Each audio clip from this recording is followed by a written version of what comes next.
Salut à tous, très heureux de vous accueillir sur le plateau de Gym Tonic, la nouvelle émission du groupe Nice Matin autour de l'OGC Nice. Chaque semaine, vous pourrez nous retrouver pour parler de la grande et la petite histoire du club rouge et noir. Et à mes côtés pour m'accompagner dans cette émission, les plus belles plumes du journal Nice Matin avec, pour commencer, William Mbercé. Bonjour William. Bonjour Mika. Et Vincent Menichini, journaliste lui aussi à Nice Matin et qui suit le club. Salut Vincent. Salut Mika. Et avec nous, bien sûr, la légende, Philippe Kampf, le patron des sports de la rédaction de Nice Matin. Mille merci. Salut Philippe, merci d'être avec nous. Et pour commencer cette émission, et notre premier invité, qui mieux que Christophe Galtier, l'entraîneur de l'OGC Nice, pour être là parmi nous. Christophe Galtier, bonjour. Bonjour messieurs. Merci beaucoup d'être avec nous pour cette première de Gym Tonic. Beau plateau, hein, vous avez vu. Au départ, c'est un plaisir. Hein. Oui, parce que c'est pas, ça ne fait que commencer. Effectivement. Alors au sommaire de cette émission, bien sûr, nous aurons quelques petites rubriques dont vous vous familiariserez avec. Il y aura le pour-contre, il y aura la compo probable, le souviens-toi de Philippe Kampf, et bien sûr, nos journalistes mettront sur le grill notre invité du jour. Et donc, on l'a dit cette semaine, c'est donc Christophe Galtier. Christophe, semaine très importante pour l'OGC Nice avec ce match contre Strasbourg. D'abord, puis la demi-finale de Coupe de France contre Versailles mardi soir et samedi soir, ensuite le match contre le Paris Saint-Germain. Alors on le sait, hein, on va parler d'abord de Strasbourg et on sait que vous êtes assez attentif aux petits détails à l'entraînement. C'est ce qui fait un petit peu la semaine, c'est ce qui vous guide un petit peu. Alors comment s'est passée cette semaine d'entraînement, Christophe ?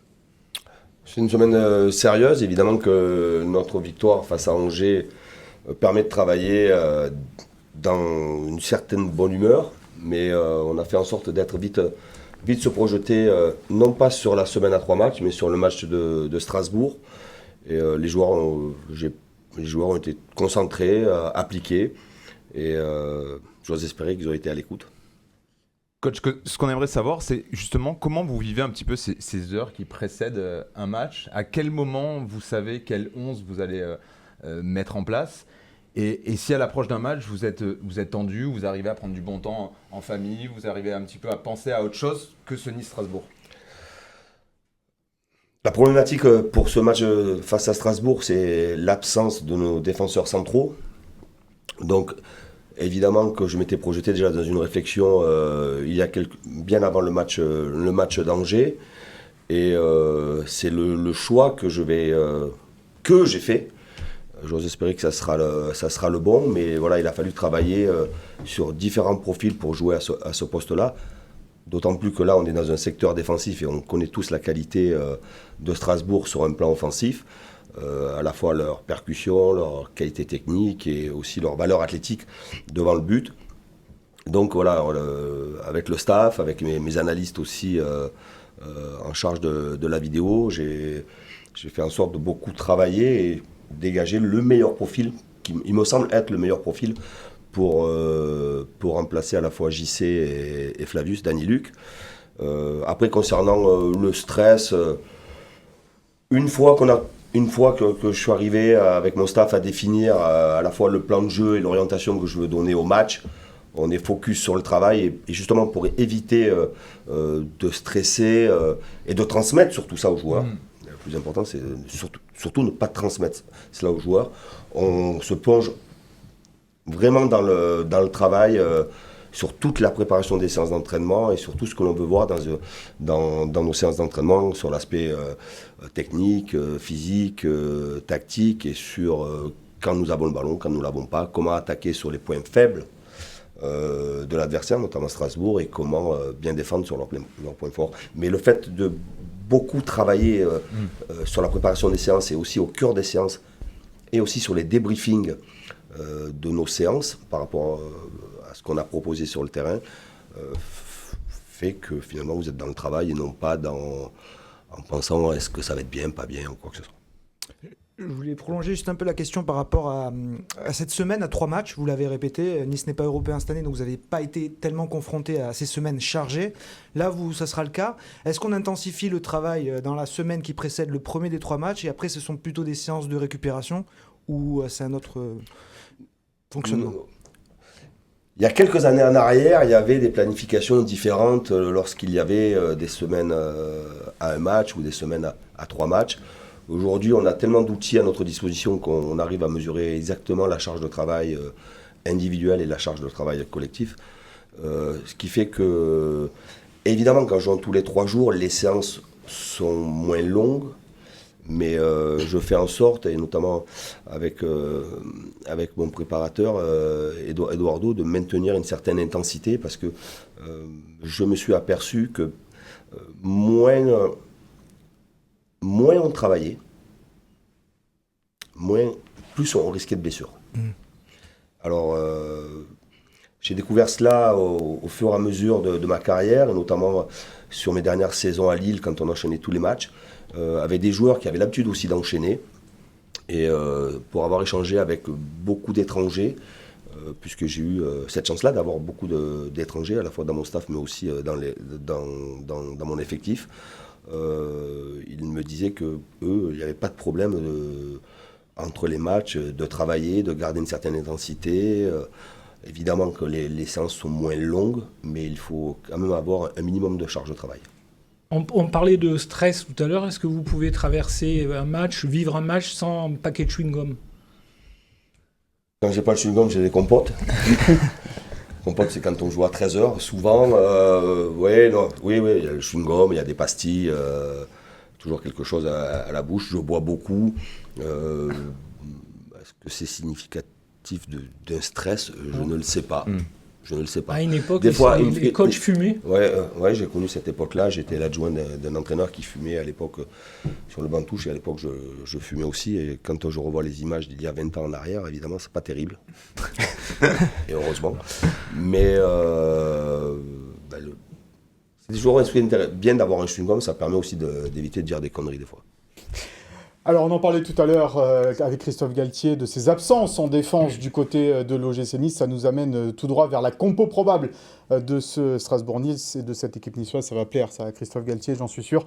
William, donc des soucis en défense pour le coach niçois. Oui, des soucis en défense. Donc, on en a parlé tout à l'heure avec les 2 suspensions de Todibo et Dany Luc, les absences pour blessure de Attal et Jordan Amavi. Donc, ce qui amène à surtout recomposer la défense centrale pour Christophe Galtier. Donc, la compo probable, donc on va partir bien sûr avec le classique, c'est Walter Benitez qui sera dans les buts. Et en défense, on devrait avoir donc Lotomba arrière droit. Et ce serait Mario Lemina qui devrait faire la paire avec Dante pour laisser Melvin Bard à gauche. Oui, parce que Mario Lemina connaît déjà ce poste en sélection, c'est ça? Oui, on a surpris le coach hier en conférence de presse quand on lui a soumis cette info qu'on était au courant que Mario pouvait jouer à ce poste-là en sélection. Et je vous ai dit hier en conférence de presse, vous avez bien travaillé. Mais par contre, vous avez tout faux sur la compo. J'attendais on va voir, on va la finir, on va revenir vers vous, Christophe. Donc au milieu de terrain, là ce sera un peu plus classique avec Hicham Boudaoui dans le couloir droit et Justin Kluivert à gauche pour une paire axiale qui serait formée de Rosario et Kefren Turam. Et devant, on retrouverait la paire Dolberg-Gouiri. Pourquoi tout faux, Christophe? Alors vous n'avez pas nous la donné, cette compo. Vous avez 3 erreurs. 3 erreurs? Alors on va jouer au jeu des 3 erreurs. Il y avait le jeu des 7 erreurs. Il y en a 3. Là, il y en a 3. Alors, ça veut dire quoi, Christophe? Ça veut dire que vous avez... Je plaisante. Non mais, d'accord. Mais ça veut dire quoi? Ça veut dire que vous avez déjà votre compo en tête, vraiment là, pour tous les matchs, ou c'est particulier à ce match? Ah non, pour ce match-là, parce qu'on aura le retour... pour la préparation du match pour la demi-finale, on aura le retour de suspension de JC et de Flavius. Oui, ma compo, il a fallu 24 heures. On a eu une semaine à 4 jours, une semaine à 4 séances. Et je suis rapidement rentré dans le travail tactique parce qu'il nous manquait au moins une séance dans la semaine. Et mardi soir, c'était clair dans ma tête. C'est à chaque fois le cas? Pour chaque match, c'est le même procédé ou non? Parfois, ça vous arrive de changer à 24 heures d'un match et il y a un joueur qui se trouve lors de la dernière séance et ça vous agace? Vous sortez? Plus maintenant, peut-être? Non, voilà, exactement. Ouais. Je pense que... au début, peut-être, de votre carrière ou... Oui, au début, et je pense que c'est le manque d'expérience. Je crois que le manque d'expérience, c'est prendre une décision trop rapide qui, finalement, on s'aperçoit au fur et à mesure. Et les séances d'entraînement, elles sont à la fois pour conforter ce que vous voulez voir, et ce que vous voulez faire travailler, ce que vous voulez voir et le résultat que vous avez, mais quelquefois aussi les séances d'entraînement, ça ne se passe pas comme vous le souhaitez, et vous apercevez que finalement, cette association n'est pas bonne, que ce plan de jeu n'est pas bon. Quelquefois, les cadres peuvent aussi venir me voir et dire « Tiens coach, on ne la sent pas comme ça, vous avez ce plan-là, pour quelle raison ?» Nous, on la sent de manière différente, et c'est pour ça que je suis à l'écoute, j'observe beaucoup, je donne évidemment une ligne directrice, mais au fur et à mesure que l'âge avance et qu'on enchaîne les matchs et les saisons, quand je prends ma décision et que j'amène mon staff avec moi dans la réflexion et que c'est OK sur une orientation, généralement il n'y a pas de changement, si ce n'est peut-être qu'un joueur un peu moins performant ou un joueur qui travaille à un poste un peu différent, pas un poste, on va lui demander une consigne ou 2 consignes différentes et il ne se sent pas à l'aise, peut-être qu'à ce moment-là, peut-être, mais c'est très rarement, je fais un autre choix. Est-ce que c'est important ? Ça m'est arrivé une fois cette saison, face à Lyon. Est-ce que c'est important, coach, on en rigolait tout à l'heure, mais de garder une composition d'équipe secrète ? Et si oui, pourquoi c'est important ? Déjà, elle n'est pas secrète. Tout mon staff... Non, mais secrète pour les médias, par exemple, et pour le public. Même Et les adversaires. Oui, c'est pour les adversaires. Je vois comment nous préparons. Je suis très exigeant sur la préparation de nos matchs en fonction de l'adversaire, son organisation, son animation. Des joueurs blessés qui ont des bobos, des joueurs suspendus. C'est dur d'avoir des informations. C'est très dur d'avoir des informations et quelquefois, vous, les médias, vous en avez plus que nous et quelquefois, on a même du mal à le croire. Ce que vous écrivez, ce que vous sortez, on se dit, tiens, bon, ils ont cette information-là. Bon. Mais moins on donne d'informations à l'adversaire, plus il y a d'incertitudes. Mais c'est réciproque, parce que les adversaires Exactement. aussi ont parfois leur compo dans les journaux, et donc ça peut vous aider aussi. Oui, après, quand vous êtes à la 25e, 26e journée, Plus de surprise. Vous il y a devinez. très peu de surprises. Mais une anecdote, lors d'un match de Coupe d'Europe, un match retour de Coupe d'Europe face à une équipe italienne, j'avais voulu changer quelque chose par rapport au match aller. Et évidemment qu'on avait travaillé à huis clos à l'époque à Saint-Etienne, au camp de l'Etra. Et l'entraîneur de l'époque, adverse, avait envoyé quelqu'un pour filmer les séances du haut d'une colline. C'est bon ça. C'était pas la Lazio Rome, ça ? Et vous l'aviez emporté ? Non, on avait fait match nul. On parlait de composition d'équipe, ça nous amène au pour-contre de cette semaine. Le pour-contre, c'est un débat entre William Ambersé et Vincent Menichini. Et la question de la semaine dans ce pour-contre, c'est Kasper Dolberg doit-il être toujours l'avant-centre numéro 1 de cette équipe de l'OGC Nice ? On fera bien sûr réagir à cela ensuite Christophe Galtier. Pas sur, évidemment, pas sur le débat en lui-même, mais sur Kasper Dolberg et son état de forme en ce moment. On va commencer avec toi, Will, plutôt pour qu'il soit toujours avant-centre de l'OGC Nice numéro 1 en tous les cas. Clairement. Pour moi, Kasper Dolberg doit rester l'attaquant numéro 1. D'abord, on va parler de ses statistiques. Kasper Dolberg, c'est 23 buts en 76 apparitions sous le maillot de l'OGC Nice. Mais le petit point qui est important, c'est que il est rentré en jeu 11 fois et il n'a jamais marqué quand il rentre en jeu. Donc Kasper Dolberg, c'est 23 buts en 65 titularisations. C'est une stat qui montre que Kasper Dolberg, il a plutôt besoin de démarrer les rencontres. Et surtout, c'est un joueur, on le voit plutôt introverti, le Danois est plutôt discret, et il a besoin de confiance, il a besoin vraiment de rythme, de régularité dans les performances, et c'est tout ce dont il a été privé depuis son arrivée à l'OGC Nice quelque part. Depuis 3 ans, il a tout empilé, les cambriolages, l'appendicite, la Covid 3 fois, une 3e fois récemment. Le diabète, qui a été une triste nouvelle, un deuil dans sa famille également. Donc il n'a jamais été, le vol de la montre en tout début de son aventure, donc il n'a jamais été vraiment épargné, et on voit que quand vraiment il enchaîne les matchs, c'est là qu'il devient important, c'est là qu'il vraiment, son sens du but explose dans l'équipe. Et on le voit, cette année, il a marqué que 6 buts, mais c'est toujours dans des phase rapprochée. En début de saison, il en met 3 dans le meilleur, très bon début de saison de l'OGC Nice. Et dans la meilleure période après Strasbourg, il en remet 3. Et l'OGC Nice, ça coïncide avec une période de 5 victoires consécutives.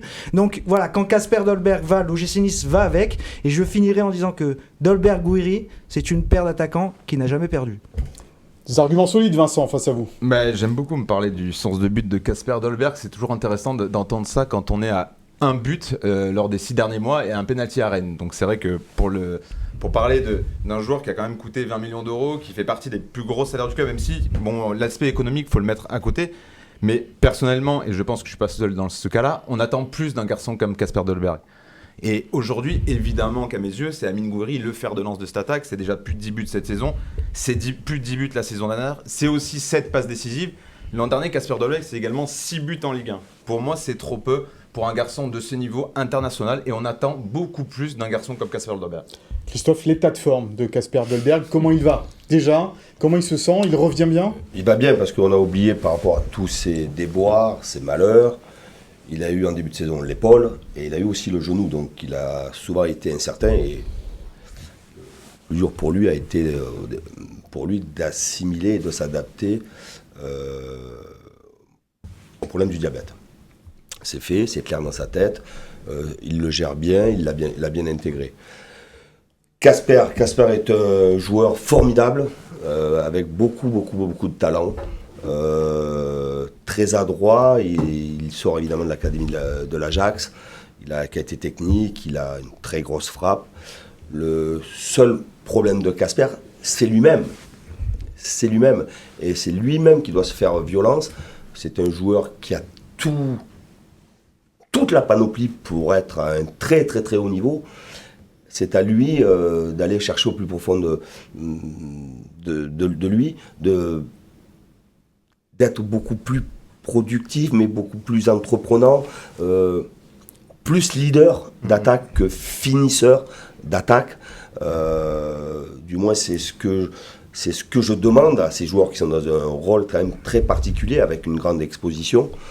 Je leur demande d'être aussi des locomotives et d'être des leaders d'attaque. Kasper, c'est un joueur qui peut marquer des buts extraordinaires, qui est très intelligent dans le déplacement, qui est très intelligent dans le positionnement, mais qui quelquefois, par cycle, ou quelquefois dans un match, il va vous faire une action extraordinaire qui peut déboucher sur une très belle attaque ou un but, et disparaître pendant 25-30 minutes. C'est la problématique de Kasper. Il a ce profil-là, mais il a un gros travail à faire sur lui-même. Mais après, c'est un joueur... Bien sûr. Très bon joueur. Si je peux me permettre, c'est la première fois. Alors, j'ai envie de dire heureusement qu'on est à Nice, parce que la même phrase de Dante dans un autre contexte à Marseille, c'est ce que j'allais ça aurait poser, fait une énorme polémique. dire. Mais c'est la première fois qu'un de ses coéquipiers, alors Dante, on le connaît, c'est vraiment pas une critique, c'est pas un gros tacle, mais il a quand même dit, à ce moment-là, contre Angers, quand il y a 1-0, faut la mettre au fond. Parce qu'il y a des moments charnières dans une saison, voire dans un match, et c'est vraiment important. Et Nice compte sur Kasper Dolberg, parce que Kasper Dolberg, il démarre pratiquement tous les matchs. Et derrière Kasper, il y a quand même des gamins comme le petit Evan Guessant, qui est formé au club, qui tape à la porte. Et ce gamin-là, dès qu'il entre, il donne des messages, notamment au coach, même à ses concurrents. Il est souvent performant, le petit Evan Guessant aussi. Donc lui aussi, il peut se poser des questions. Il n'est pas parti cet hiver parce que le club compte sur lui. Et c'est normal, mais ce gamin-là, il doit se dire « Oh, je pousse, je veux jouer ». Il a raison, coach Dante, de dire ça, de piquer un peu, peut-être, Kasper Dolberg. C'est le capitaine, en plus, du vestiaire et de l'équipe. Je ne suis pas sûr qu'il s'adressait qu'à Kasper, parce qu'il y a eu d'autres situations. Il y a Andy aussi qui a un beau face-à-face. Et il est dans l'histoire d'un match où on a eu des contre-performances à domicile, où je pense qu'on a la même mise... Oui, il pense, et on pense tous qu'on a la même mise sur le match, que l'on mène, et qu'il faut un deuxième but pour se mettre à l'abri, et que ce deuxième but, quand il ne vient pas, ça peut se tendre dans les dernières minutes, comme ça a été le cas. Mais je ne pense pas... Je connais assez bien Dante, je connais bien l'esprit du vestiaire. Il ne s'adressait pas à Kasper, je pense qu'il s'adressait au groupe, ouais. Aux attaquants. Et aux attaquants. Ouais. Philippe, qui vous a convaincu? William? Vincent? J'aurais bien voulu être solidaire de la caste des plumés. Hein. Et en plus, pour moi, Dolberg, c'est l'école Ajax, Cruyff. Donc c'est un jeu superbe, c'est un joueur superbe qui peut mettre des buts magnifiques. Mais je suis plutôt d'accord avec Vincent. Pour moi, l'attaquant numéro 1 de Nice actuellement, c'est c'est Gouiri. Et par contre, Vincent dit quelque chose, il dit on attend plus de Dolberg, mais alors à ce moment-là, il faut qu'il joue. Hein. Il joue quand même très régulièrement, Casper. Quand on attend beaucoup de quelqu'un, il faut le faire jouer. Donc c'est délicat, mais c'est vrai que je pense que je donnerais le 1 point si je devais donner 1 point à Vincent. C'est un sujet qui passionne Casper Dolberg, parce que... Mais oui, il a raison aussi. Casper, comme dit Philippe, c'est un joueur exceptionnel, mais on a tellement envie de le voir plus... Alors, pas plus épanoui, parce que je pense qu'il l'est. Et puis c'est son caractère de ne pas être forcément exubérant, mais voilà, moi j'ai envie de le voir qualifier Nice en demi-finale et de faire gagner la Coupe de France à l'OGC Nice. Nice l'a acheté aussi pour ça. Oui, mais il n'est pas responsable non plus du prix de son transfert. Absolument, Tu dis 20 millions d'euros. Maintenant, en plus, dans le foot, on sait très bien que c'est parfois n'importe quoi. C'est pas lui qui a mis 20 millions, mais en tout cas, moi j'attends plus de Casper Dolberg, tout simplement. Il parlait je voulais revenir sur tes 6 buts de la saison dernière, mais on sait à quel point la saison dernière a été très particulière à l'OGC Nice, avec les changements de coach, avec l'animation qui était quasi néante. Et pour un avant-centre comme lui, qui touchait moins de 15 ballons par match, c'était difficile de marquer des buts. Absolument, mais en plus, je trouve qu'à Nice, il est vraiment, pour l'instant, et tant mieux pour l'équipe, tant mieux pour le groupe, il est vraiment épargné.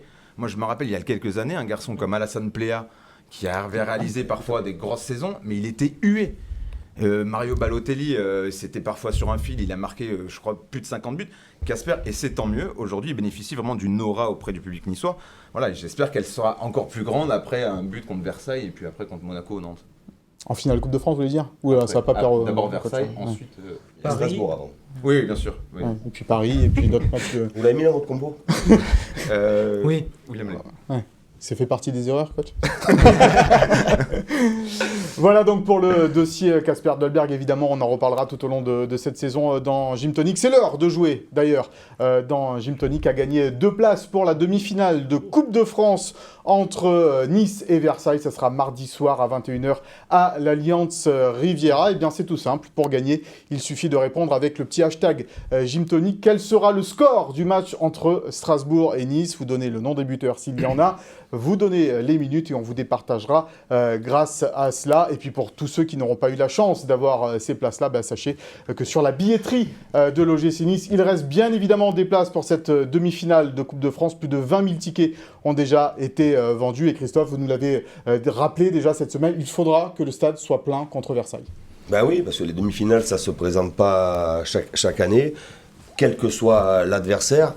Évidemment qu'on sera dans une position de favori et que tout le monde pense que ça va se faire facilement. Non, je sais que ça sera difficile et qu'on aura besoin, l'équipe, les joueurs, tout le monde aura besoin de ce soutien-là. On va parler un peu de jeu, Christophe, parce que c'est important aussi dans une saison. Vous êtes très attaché à cela. Et il y a eu des critiques cette saison pour le moment sur le jeu de l'OGC Nice. Est-ce que ça vous a agacé? Est-ce que vous les avez comprises? Non, ça ne m'a pas du tout agacé. Les premières critiques sont arrivées. Il y a eu des défaites à domicile sur lesquelles des matchs on n'a pas bien joué et que pour différentes raisons. Et puis après, il y a eu des critiques sur notre match à Paris, notre match de Coupe de France, de la part d'un de vos confrères, Daniel, pour ne pas le citer. Daniel Riolo, oui. Non, je ne suis pas du tout agacé par cela. À partir du moment où elles sont formulées avec déjà du respect, forme de politesse. Après, chacun a le droit de s'exprimer. Ça fait partie de mon métier, d'être jugé, évalué, critiqué. Ça ne me pose aucun problème. Et je disais, et j'ai même dit à ce moment-là, que je me nourrissais aussi des remarques.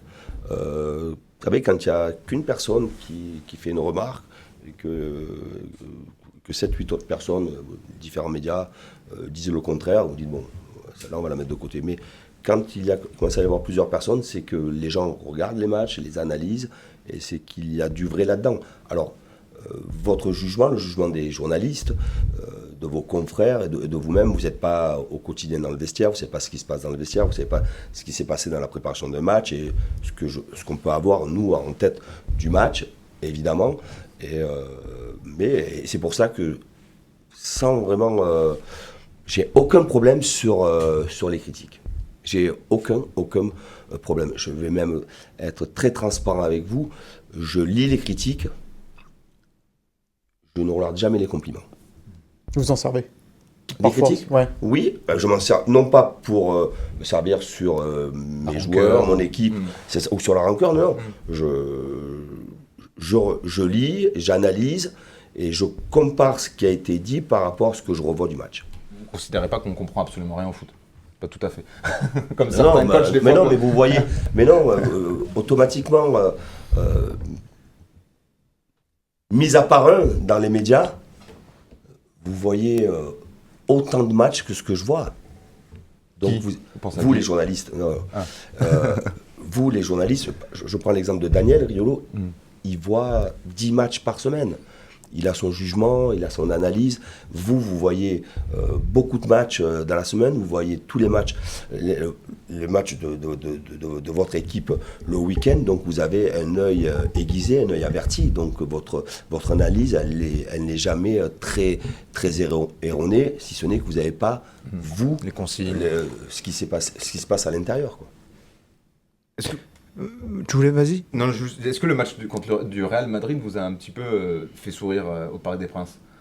Parce qu'on a Mais il n'y a pas entendu... que... Parce que le Real a exactement fait le Non, même mais match que il vous. n'y a pas que le Real, il y a aussi Rennes qui a joué Ils ont comme été ça. moins lourds. Il y a aussi Rennes qui a joué comme ça et Vous avez finalement... même créé plus d'occasions que le Real. Oui. Ouais, bon. Mais il y a même Rennes qui a joué comme ça et finalement Rennes a subi le talent de Kylian Mbappé. Le Real a joué comme ça pour différentes raisons. La très belle performance, c'est celle de Nantes. Là, c'était un match très, très ouvert, très engagé. Et bravo à Nantes. Mais si le score est inversé et que ça fait 7-2, les gens ont regardé un très beau match. Et finalement, avec beaucoup de buts du côté de Paris. Mais Nantes a fait un très beau match. Évidemment, quand vous regardez les 3 matchs que je viens de citer, que ce soit Rennes, le Real et nous auparavant, et d'un coup qu'on regarde Nantes-PSG, et là je rejoins Daniel Riolo, évidemment que les gens préfèrent regarder ce match-là. Aujourd'hui, vous avez trouvé Et une moi je ne suis pas là pour que les gens... C'est pas que je suis pas là. Évidemment qu'on doit donner du plaisir, transmettre des émotions à travers des performances, à travers des parcours, mais quelquefois il y a des matchs qui sont très fermés, et vous les fermer pour différentes raisons. C'est l'efficacité qui prime. Non, mais vous êtes à la course au point. Le moindre point, on en a perdu énormément à domicile. Le moindre point va être important. Aujourd'hui, quand vous regardez le classement, vous voyez qu'il nous manque un point et peut-être les 3 points d'une victoire qu'on aurait dû avoir contre Marseille et un point qu'on nous a enlevé. C'est ça, tout le monde l'a oublié. Oui. Il faut que personne ne l'oublie. Ça se joue à ça. Et que quand je prends la décision de venir dans ce projet OGC Nice, Ineos, je viens avec l'intime conviction de venir ici pour jouer des matchs européens, pour faire des saisons abouties, pour gagner quelque chose, ou participer, ou être européen chaque saison. Et ça se joue à pas grand-chose. Encore plus quand vous avez des couacs à domicile sur des équipes que vous ne pensez pas que vous alliez vous prendre ce mur-là, quoi. Aujourd'hui, vous avez trouvé de la stabilité à l'OGC Nice avec le 4-4-2. C'était votre système déjà à Lille. Est-ce qu'aujourd'hui, vous pensez que le 4-4-2 est votre système et que vous ne pourriez plus en changer? Mais celui-ci ne ressemble pas du tout à celui qu'il y avait à Lille. Il l'a ressemblé au début parce que c'était pour moi la façon la plus rapide pour faire comprendre aux joueurs ce que j'attendais et ce que je voulais voir de l'équipe. Mais il y a eu depuis une très grande évolution. Il y a le 4-4-2 classique et là il y a des observateurs qui ont remarqué beaucoup de choses. Il y a comment on sort le ballon, comment on anime sur un plan offensif. Il ne reste du 4-4-2 aujourd'hui par rapport au début de saison que l'organisation défensive. Il y a des évolutions, on ne peut pas rester...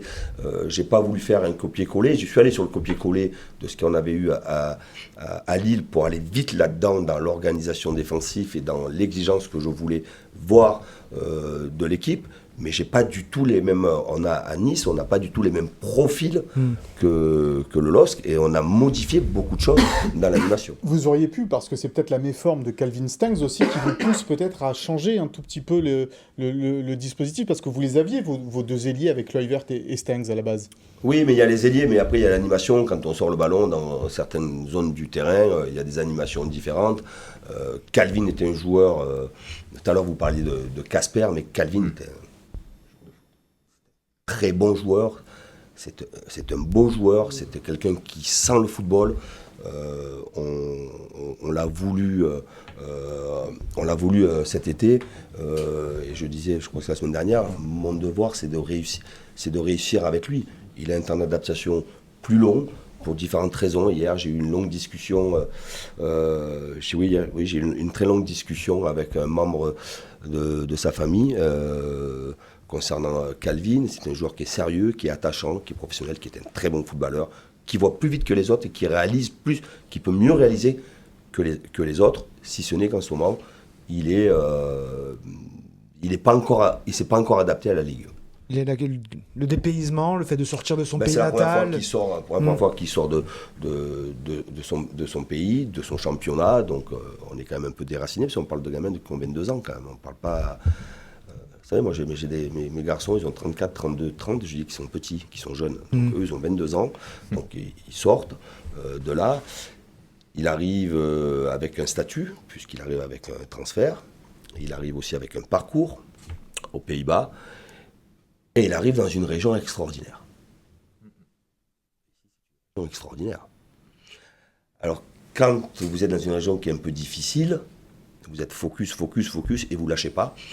Quelquefois, quand c'est difficile, vous lâchez un peu, vous vous laissez pas endormir, mais vous dites, bon, ça va venir. Non, voilà.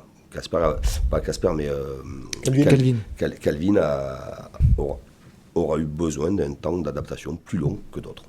Celui qui n'a pas eu besoin de temps d'adaptation à l'OGC Nice, c'est Amine Gouiri. Il performe depuis qu'il est arrivé au club cette saison. Et c'était lui qui était en conférence de presse cette semaine. Il a eu quelques mots d'ailleurs pour le coach Galtier. On l'écoute. Ouais, ça m'a fait du bien. Après, j'en ai parlé avec lui. Et il m'a dit les choses. On s'est dit les choses. Et voilà, après, c'est le coach, c'est lui qui fait ses choix. J'ai rien à dire et juste à continuer à travailler en entraînement pour reprendre ma place, tout simplement. Quand un joueur ne joue pas, il lui explique les choses, il lui dit les choses. Quand ça ne va pas, il lui dit les choses, comme quand ça va bien. Je pense que c'est normal pour un coach de faire ça. En tout cas, lui, il le fait. Et c'est bien pour nous. C'est bien de savoir les choses. Ouais, s'il est dur, c'est qu'il n'a pas aimé. Et aussi, c'est bien pour nous. C'est qu'il veut nous faire progresser, qu'il veut notre bien.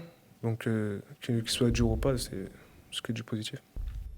Voilà, Amine Gouiri qui répondait à une question, bien sûr, sur ce match aller contre Strasbourg, coach, où vous l'aviez laissé sur le banc, et puis, ça ne lui avait pas trop plu, vous en avez parlé ensuite avec lui, vous aviez même dit peut-être que vous étiez un peu trompé dans la compo à ce moment-là. Oui, j'avais pas fait jouer Amine, je crois, au Parc des Princes, du moins j'avais pas mis titulaire. J'étais satisfait de ce que j'avais vu, certaines choses sur l'équipe qui avait démarré, et Amine était dans une période...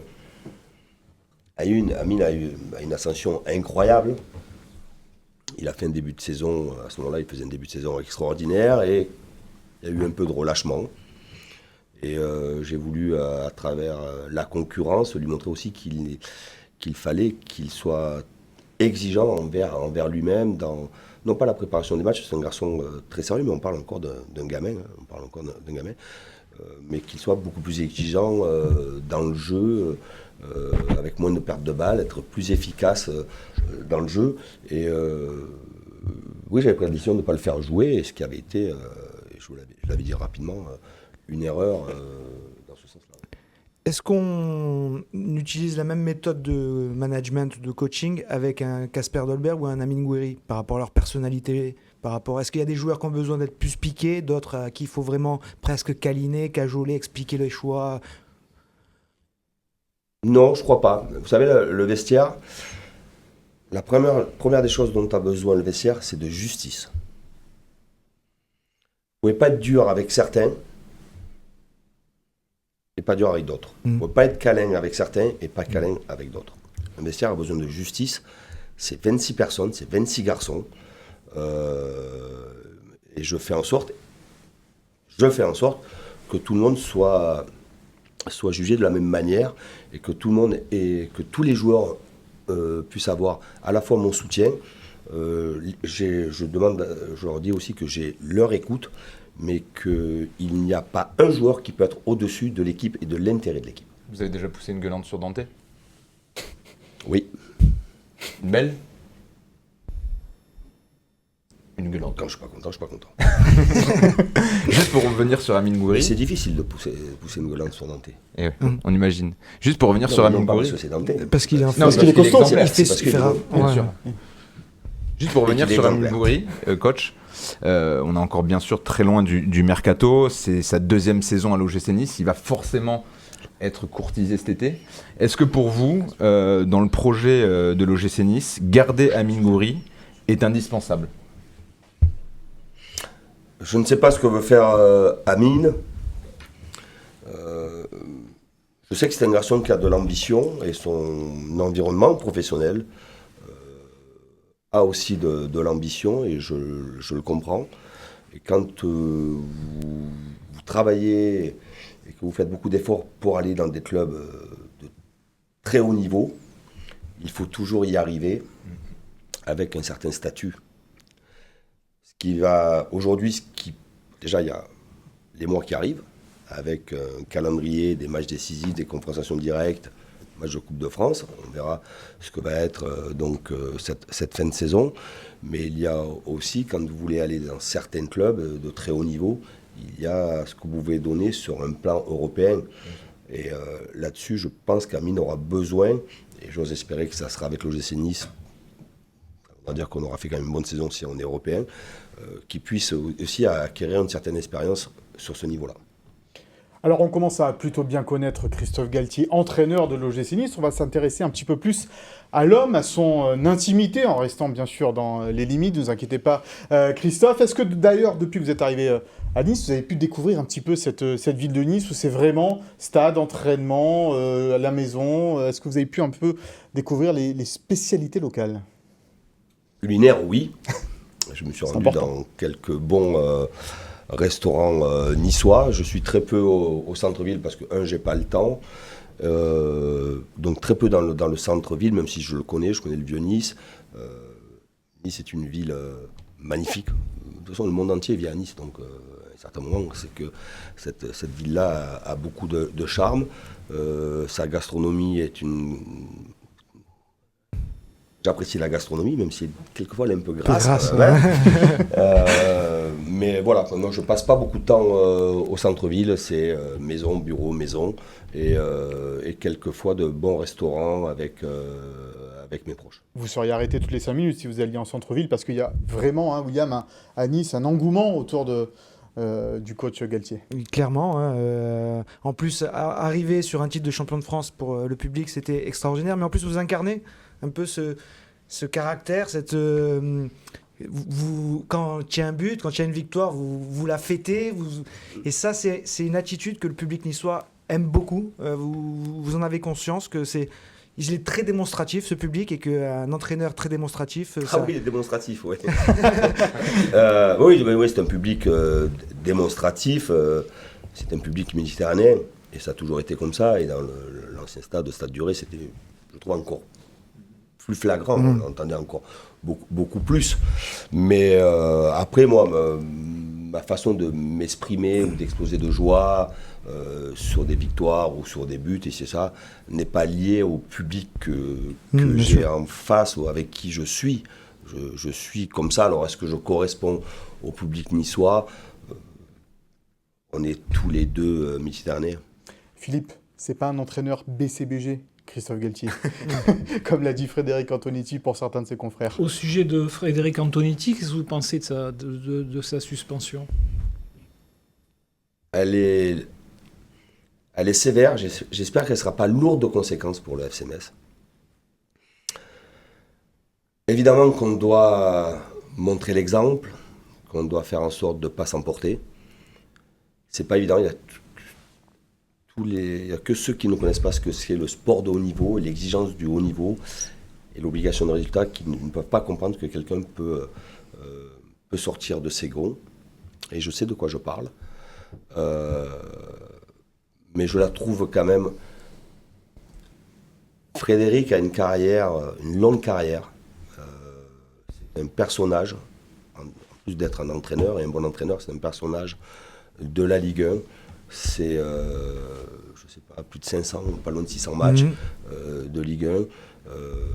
Il a tout le temps été exemplaire, même si quelquefois il s'est fait expulser, mais sans des choses dramatiques. Là, il est sorti de ses gonds et je trouve évidemment que Frédéric devait être sanctionné, comme moi j'ai pu l'être aussi dans le passé. Je me rappelle avoir pris 6 matchs de suspension lorsque j'étais à Saint-Étienne. On doit être sanctionné. Mais là, je pense qu'on aurait dû tenir compte de beaucoup de plus d'aspects. Déjà, il y a des gens qui ne devaient pas être là. Olivier Létang et Sylvain Armand qui étaient dans la gens- zone technique de Frédéric Il y a Antonetti. des gens qui ne devaient pas être là. Ça, c'est la première des choses. Autrement, ils auraient dû prendre la même chose que lui, quoi. Oui, mais ça n'a aucune incidence. Pour eux, oui. Des dirigeants qui prennent des suspensions, ça n'a aucune incidence. Mm. Un joueur et un entraîneur, ça a des incidences. C'est la première des choses. Je pense que si on en est arrivé là, si Frédéric en est arrivé là, s'il y a eu cette situation, je le répète encore une fois, qui n'est pas évidemment une bonne image que l'on renvoie, c'est qu'il y a aussi des officiels qui doivent, eux, veiller au grain. Et là, je pense que ces officiels ont failli. Le 4e arbitre en particulier. Le 4e arbitre peut être sur l'action parce qu'il y a une action à ce moment-là, mais il y a des officiels. Et ces officiels-là doivent faire en sorte que les gens qui ne sont pas habilités pendant le match à être dans la zone technique au bord du terrain ne doivent pas y être. Et finalement, tous ces petits manquements ont fait qu'il y a eu cet accrochage entre Frédéric et les deux dirigeants du LOSC, notamment Sylvain Armand, et que je trouve c'est disproportionné, et que c'est dur pour Frédéric et c'est dur pour le FCMS. Et je pense qu'on aurait dû tenir compte aussi de la situation du FCMS. Juste pour rebondir sur la charge mentale, comment vous finissez une saison de foot? Rincé. Est-ce que voilà, vous êtes complètement épuisé, vous voulez plus en entendre parler, ou vous restez toujours connecté? Et enfin, jusqu'à quand vous voyez dans ce monde un petit peu de fou? Je vous ai demandé de faire une chose. Regardez un entraîneur quand il arrive en début de saison. Vous prenez son portrait, on nous fait... alors généralement on est bronzé, ou quelquefois on a fait une coupe de cheveux. Bon, moi j'ai pas eu le temps de faire une coupe de cheveux. Bref, on est bien. Et vous regardez au soir de la 38e journée. Vous regardez son visage et vous comprenez ce que ce métier génère en termes d'investissement, de fatigue, de stress, d'angoisse. C'est les montagnes russes. C'est les montagnes russes et vous avez l'ascenseur émotionnel, vous avez une très belle victoire et d'un coup vous avez une défaite. Vous avez une qualification contre Paris et d'un coup vous avez 3 jours après une défaite contre Clermont. Donc c'est l'ascenseur émotionnel. On doit aussi tenir le cap. On est le leader et on doit tenir le cap sur cela. Donc voilà, ça génère beaucoup de fatigue. C'est pour cela aussi qu'il faut faire, pas du moins, je fais attention à l'hygiène alimentaire, à faire du sport. Joue au paddle, c'est ça? Non, j'ai joué au paddle avec Julien il y a quelques saisons. Enfin, il fait jaser déjà. Et mon genou ne me permet plus de jouer. Et puis Julien est beaucoup trop fort. Un peu tricheur. Julien Fournier. Ouais, Julien Fournier, à la fois très fort et quand même embrouilleur. Non, je C'est un fais, Marseillais, quoi. il est méditerranéen. Et je fais du vélo. Là, j'en ai pas fait depuis quelques mois parce que j'ai pas eu le temps. Et je remercie le groupe Ineos de m'avoir mis à disposition un très beau vélo. Et donc, je vais aller découvrir à la fois, évidemment, la Côte d'Azur, mais surtout l'arrière-pays en vélo. De quoi rêve Christophe Galtier en tant qu'entraîneur? Vous avez eu une déclaration il n'y a pas longtemps disant que l'équipe de France, bien sûr, c'était un rêve pour vous, mais peut-être un rêve inaccessible. Mais avant l'équipe de France, il y a quoi? Il y a aussi peut-être entraîner à l'étranger, remporter une Ligue des Champions. De quoi rêve Christophe Galtier, entraîneur? Non, entraîner à l'étranger, non. J'aurais pu y aller. J'ai décidé de venir ici chez vous. L'équipe de France... Attention, sur l'équipe de France, il faut être très clair. Je pense que... la première chose que j'ai dit, je ne me vois pas être sélectionneur d'une autre sélection, d'un autre pays. Je suis... et je mesure mes paroles, je suis très bleu, blanc, rouge. J'aime mon pays, j'aime mon drapeau, je suis très français là-dessus. Donc je ne me vois pas défendre les couleurs d'une autre nation. C'est comme ça. Après, l'équipe de France, c'est pour moi le très haut niveau. C'est ce qu'il y a de plus haut. On a un sélectionneur qui fait un parcours exceptionnel. Je pense que quand Didier arrêtera le plus tard possible pour lui, je pense et je suis convaincu et je serai pour que l'équipe de France revienne évidemment à Zinedine Zidane parce qu'ils ont, en dehors de leur parcours d'entraîneur, qui est un parcours d'entraîneur en club exceptionnel, ils ont la connaissance de la sélection. Ils ont la connaissance de la sélection, ils ont été joueurs avec un certain nombre, des centaines de sélections, donc ils ont la connaissance et c'est ça. Après, voilà, je ne vois pas plus loin que ça. Voilà. Après, est-ce que je rêve de l'équipe de France ? Non, je ne rêve pas de l'équipe de France. Je dis que l'équipe de France, pour moi, c'est ce qu'il y a de plus beau. Sur ce dont je rêve, c'est gagner, gagner, gagner, gagner. La Ligue des Champions avec l'OGC Nice. Je vais appeler M. Ratcliffe. Mais est-ce que la nuit, vous rêvez de foot ? Non. Jamais. Heureusement. Par contre, il m'arrive de me lever très tôt. Quand je dis très tôt, c'est-à-dire c'est même pas se lever, c'est-à-dire que votre nuit est interrompue par des idées et des choix que je vais devoir faire et essayer de mesurer toutes les conséquences sur les choix que je vais faire dans la semaine par rapport à un match. Et vous faites des fois appel au-delà de vos adjoints, je sais pas, à la maison, est-ce que vous en parlez ouvertement de foot ? Je sais pas, avec votre épouse, avec vos enfants, ça vous est déjà arrivé ? Avec mes enfants, oui, automatiquement, j'ai 3 garçons. J'en ai un qui est mon conseiller et qui est agent. Le deuxième est entraîneur adjoint à l'AC Ajaccio d'Olivier Pantaloni. Donc automatiquement j'ai des échanges au football avec John et Jordan, beaucoup moins avec Enzo, mon troisième. Avec mon épouse, dont j'ai pas beaucoup d'échanges sur le football, si ce n'est qu'elle me rappelle à l'ordre à chaque fois que je déraille. Donc ça lui arrive quand même de temps en temps. Mais non, après Faites attention à votre image, c'est ça un peu. Elle n'aime pas quand vous emportez ou Ouais, c'est pas qu'elle fait attention, elle dit tu dois renvoyer une image positive et non pas faire n'importe quoi ou quoi que ce soit, ou quand je fais une conférence de presse où je peux être énervé, ça m'arrive de moins en moins quand même. Voilà, elle veille au grain par rapport à cela et après non, c'est mon staff avec qui j'échange énormément, j'échange et je leur impose un rythme de vie, je pense, quand même élevé.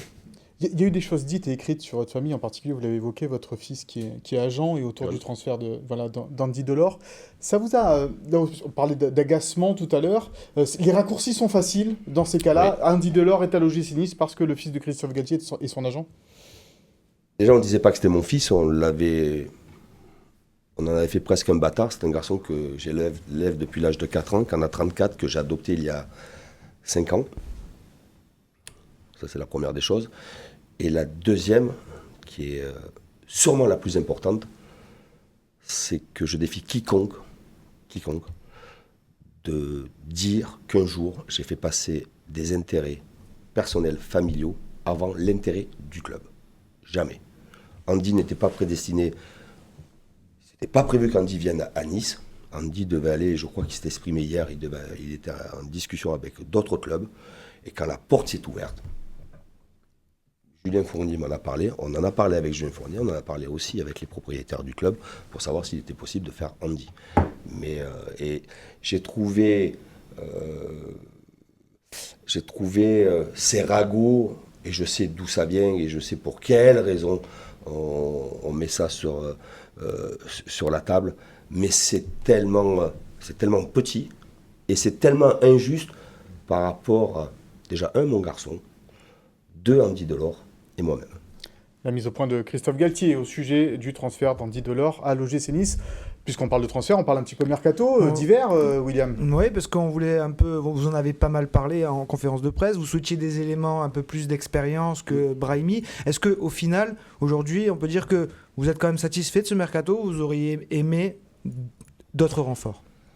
Non, d'autres renforts, non. Il fallait remplacer le départ d'Hassane Camara, sa volonté Hassan était de quitter l'OGC Nice. Ça a été compensé par l'arrivée de Jordan. J'ai trouvé que c'était à ce moment-là, c'était une très bonne opportunité pour nous.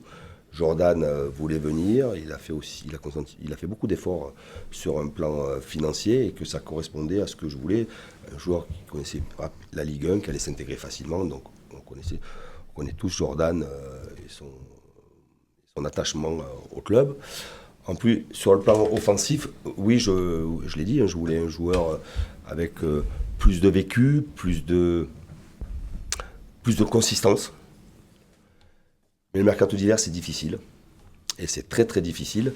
Et Julien, à travers sa cellule de recrutement, n'a pas pu me proposer des noms qui correspondaient à ce profil-là.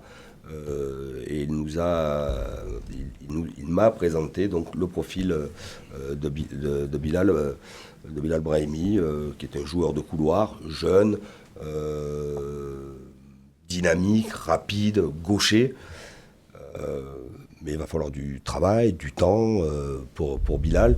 Mais il n'était pas été possible de trouver le profil que je souhaitais avoir. Mais après, s'il n'y avait pas eu la volonté de chercher, ça m'aurait contrarié. Mais Julien a énormément cherché. Parce que justement, après Lyon, quand vous dites Lyon est plus armé, parce qu'on se rend compte que Lyon, quand a pris Tanguy Ndombele, Romain Fèvre, eux, ce sont des joueurs à ce moment-là confirmés et rapidement efficaces. Prolifiques. Oui. Mais on pensait un peu à eux, mais sans faire de oui, mais je pensais à eux, mais comme j'aurais pu penser aussi à nos concurrents, à Marseille, qui sont allés récupérer Bakambu, qui n'a pas joué depuis un certain moment avec la Chine, mais qui est allé chercher aussi un latéral qui a beaucoup d'expérience du côté d'Arsenal. Mais voilà, j'ai observé comment le marché se dessinait et je voyais comment, vers quoi ce dont moi je souhaitais. Mais c'est aussi là la progression du club et je fais partie aussi de cette progression-là et je dois aussi amener sûrement une réflexion plus large, non pas dans le domaine du recrutement, mais une réflexion plus large sur ce qui est une équipe de haut niveau. Pour être performant, il faut jouer le maximum de matchs dans une saison. Ça veut dire qu'il faut être européen le plus souvent possible. Et à force d'être européen, un jour, vous accrochez un titre, un trophée ou un grand parcours dans une compétition européenne. Mais pour être européen chaque saison,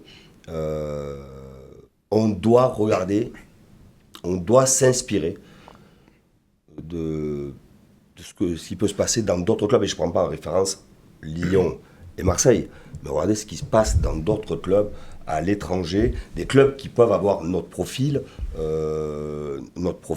et voilà, c'est un échange d'idées et d'observations pour qu'on puisse s'améliorer saison après saison, pour être toujours performant.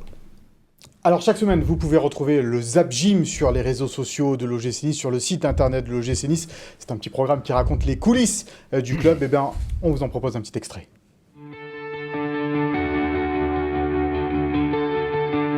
Bah, ça fait plaisir, ça fait plaisir. Il m'avait demandé, il m'a envoyé un message à 3 semaines en arrière. Papa, est-ce que je peux être ton ramasseur de balles un jour? Je dis oui, bien sûr. Et ça me fait chaud au cœur de le voir comme ça. Je voyais qu'il avait une grande vibration sur le terrain. Et aussi, c'est un amoureux du foot. Hein. Je pense aussi ça, il avait appris avec quelqu'un. Mais ça me fait plaisir de le voir si joyeux.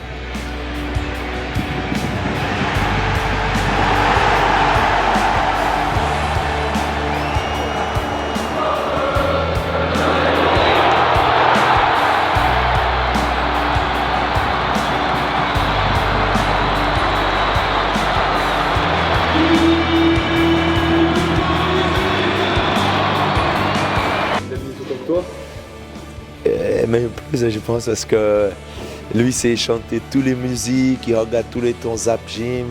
Franchement, c'est quelqu'un qui est à fond dedans et je me réjouis de le voir sur le terrain, fêter le but, fêter la victoire. C'est un bon petit et j'espère qu'il va continuer comme ça et qui sait, un jour être là au stade plusieurs fois.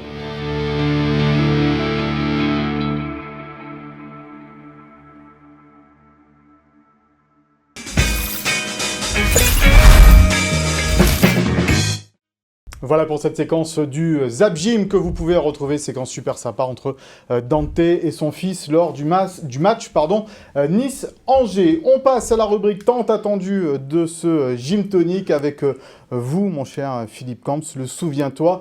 Et on va revenir cette semaine, Philippe, sur un gros dossier que vous avez consacré dans Nice Matin, ce rachat, cette reprise de l'OGC Nice, il y a tout juste 20 ans. Oui, exactement, un dossier qui n'a pas été écrit ni par Vincent ni par William, parce qu'il y a 20 ans, je ne sais pas où ils étaient, s'ils s'intéressaient au football, au lycée. tout ça. Je joue au baby-foot. Donc il y a 20 ans, Nice a vécu une histoire complètement folle, rocambolesque, une saga. Le club a été repris par 4 hommes sortis de nulle part, bon, à part Jean-Christophe Cano, qu'on connaissait dans le milieu du football.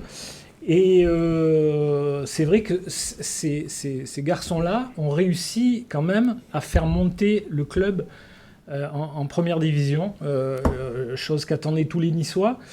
Et c'est vrai que quelque part, ils ont aussi réussi à aimer et à pousser les joueurs. Chose qu'on n'a jamais réussi à faire les Italiens quand Sensi était là.